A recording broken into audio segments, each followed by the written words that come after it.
बिस्मिल्लाहिर्रहमानिर्रहीम। अस्सलाम वालेकुम। आप देख रहे हैं K92 न्यूज़ और मैं हूं आपके मेज़बान तस्बीहा मजहर। शामिल करते हैं आज की अहम खबरें। जेडीएम क्रिकेट चैंपियन ट्रॉफी 2023 का टाइटल HHMD ने अपने नाम कर लिया। पीपल्स पार्टी के सिंध के अक़लीती और कारोबारी शख्सियत ने शिरकत की।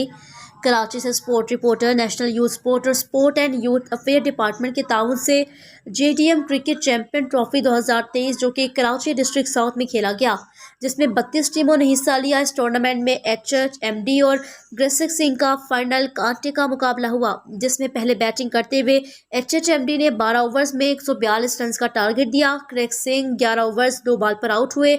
इस तरह HHMD 14 दिन से फाते हुए। इस टूर्नामेंट में पीपल्स पार्टी के सिंध की अक़लीती और कारोबारी शख्सियत ने शिरकत की। दोनों टीमों में कैश इनामात और ट्रॉफी तकसीम की गई।